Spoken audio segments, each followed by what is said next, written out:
আর উগ্রতার কোনো খবরই নাই। হ্যাঁ, এটা বাবা জানে, কিন্তু মামার জায়গাটা ঠিক আছে।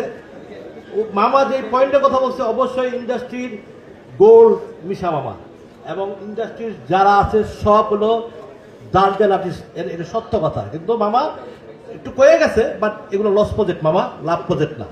ঠিক আছে। আচ্ছা, এখন ঘটনা হয়েছে এগুলোতে আমরা যা চাচ্ছি না। এখন আমার ভাই তায়েব ভাই, আমার বিআই, উনি এসে যদি 1 মিনিট কিছু বলে আমি যদি বাঁচা রাখে এই গুলশানের চাবিলটা সফল হবে। আর এই গুলশানের চাবিলে বলতে আপনারা অনেকে মনে করেন যে এই প্রস্টিটিউট, শুধু প্রস্টিটিউট মনে করলে এটা হবে না। ঠিক আছে, এটা প্রস্টিটিউটের পুরোপুরি প্রস্টিটিউট আমি এই জায়গায় ওই ব্যাপারে বলতেই চাই না। ঠিক আছে, বাট এইটা অন্যরকম থিম, অন্যরকমের একটা গল্প, এবং অন্যরকম গল্প হলেই আশিসদার মতো এত বড় সিনিয়র আর্টিস্ট উনি সম্মত দিছে, মধুমিতা সরকারের মতো এত বড় একজন ভালো আর্টিস্ট, এবং আপনাদের বাংলাদেশের ঘরে ঘরে যার নাম, হ্যাঁ, যে নাটক যে সিরিয়াল দেখলে মধুমিতা সবাই চিনে বাংলাদেশ। ওর যে এত ফ্রেন্ড বাংলাদেশ, সেটা আমি নিজেও জানতাম না। একদম সত্য কথা যেটা, যে ওর যে বাংলাদেশে এত ফ্রেন্ড, এত ভক্ত আর বাংলাদেশে, এটা আমি জানতাম না। আমি এই গুলশানের চামেলি যেদিন ওকে গল্পটা আমি পাঠাইলাম, এবং ও গল্পটা দেখে এক বাক্যে ও রাজি হয়ে গেল, এবং ও বলছে যে আমি এই গল্পটা করতে চাই ভাইয়া। এবং আমি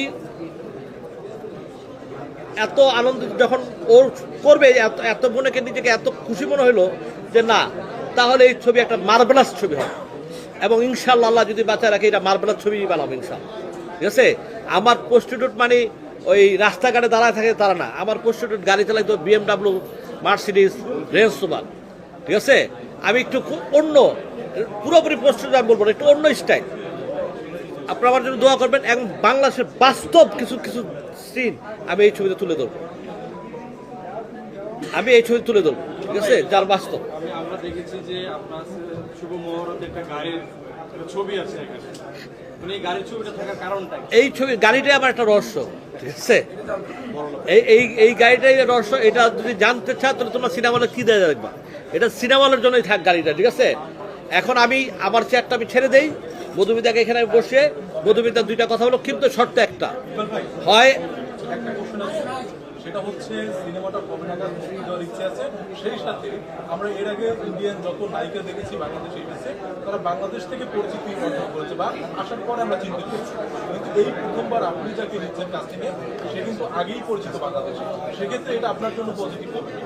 আমি এখন একটা কথা বলি, ইথিকা সর্বপ্রথম আমার রিভেঞ্জ ছবির জন্য আমি নিয়েছিলাম, বাট সত্যি কথা আমার কেন জানি ওকে আমার নিতেই মনে হয়, আমার ভাগ্য হয়তো ছিল না। ঠিক আছে, আমার ভাগ্য, হ্যাঁ, আমি কারোর জন্য করতে, বাট আমাকে বেটা বলে কথাটা পরে আমি বললাম যে আমাকে, আমি বলছি না, দেখি আমি অন্য কাউকে নিতে পারি কিনা। হ্যাঁ, আমি কিন্তু সরে গেছি, হয় নাই, তার সাথে আমার ভাগ্য তো হয় নাই, বা ইয়াতে হয় নাই, বেড়া বলে বা যে কোনো হয় নাই।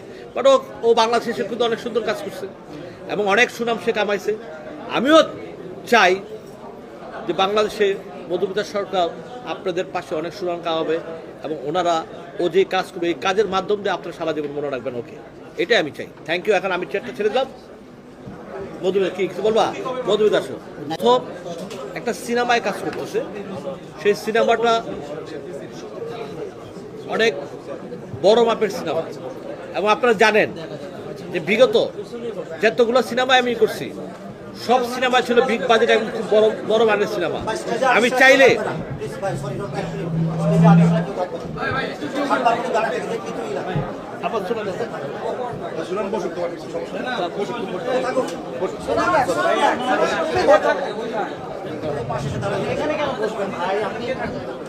আপনারা জানেন যে এই পর্যন্ত আমি যতগুলো ছবি করছি বাংলাদেশে, যে অনন্ত জলিল যে আমার প্রোডাকশনে উনি ছবি করেছে, এবং উনি কারো প্রোডাকশনে এই পর্যন্ত কোনোদিন কারো ছবি করে নাই। কিল হিম ছবি কিন্তু অনেক বড় বাজেটের ছবি, এবং ওই ছবি কিন্তু ডিরেক্টর হিসেবে আমি ছিলাম। আমি গুলশানের চাবিটা এর আগেই আমি ছবিটা শুটিং করতাম, বাট এইটা আমার জানি কেন আমার কপালে নাই। এই ছবিটা যখনই আমি করতে যাই, তখন অন্য একটা ছবি এসে দাঁড়া যায়, ওই ছবিটা আমার কাজ করতে হয়, মানে আমার প্রোডিউস হিসাবে। আমার প্রোডিউস হিসাবে এই ছবিটা আমারই করার কথা ছিল। হ্যাঁ, এই ছবিটা করতে করতে 3টা ছবি আমি বানায় ফেলাইছি, বাট এই ছবিটা আমার বানা হচ্ছে না।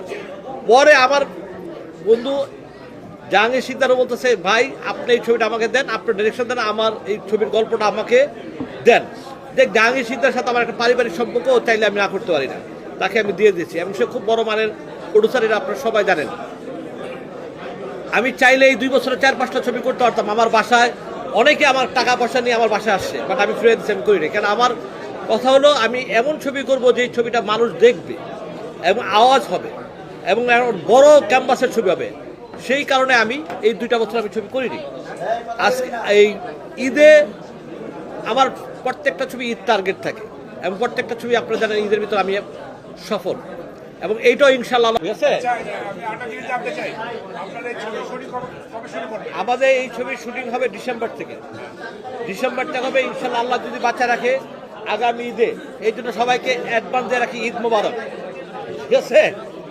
এখন আমি দাদার অনেক কাজ আছে, দাদা একটু কথা বলেন, বলার পরে তারপর আমি আর বলে দেবো, বলেন আপনি। শুভকামনা থাকছে ছবির জন্য, এবং ছবি একটা জায়গায় যে শেষ পর্যন্ত পৌঁছবে এ বিষয়ে আমার নিশ্চিত একটা বিশ্বাস আছে।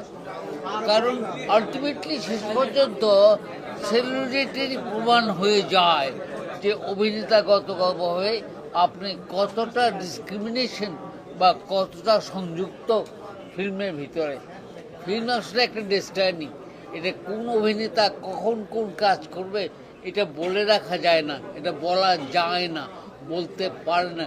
এমনকি অনেক বড় মাপের অভিনেতাও ভালো ভালো ডিরেক্টরের সাথে কাজ করতে করতে একটা পর্যায়ে গিয়ে যায়, যেতে যেতে যাওয়ার রাস্তাটা পরিশীলিত হয়।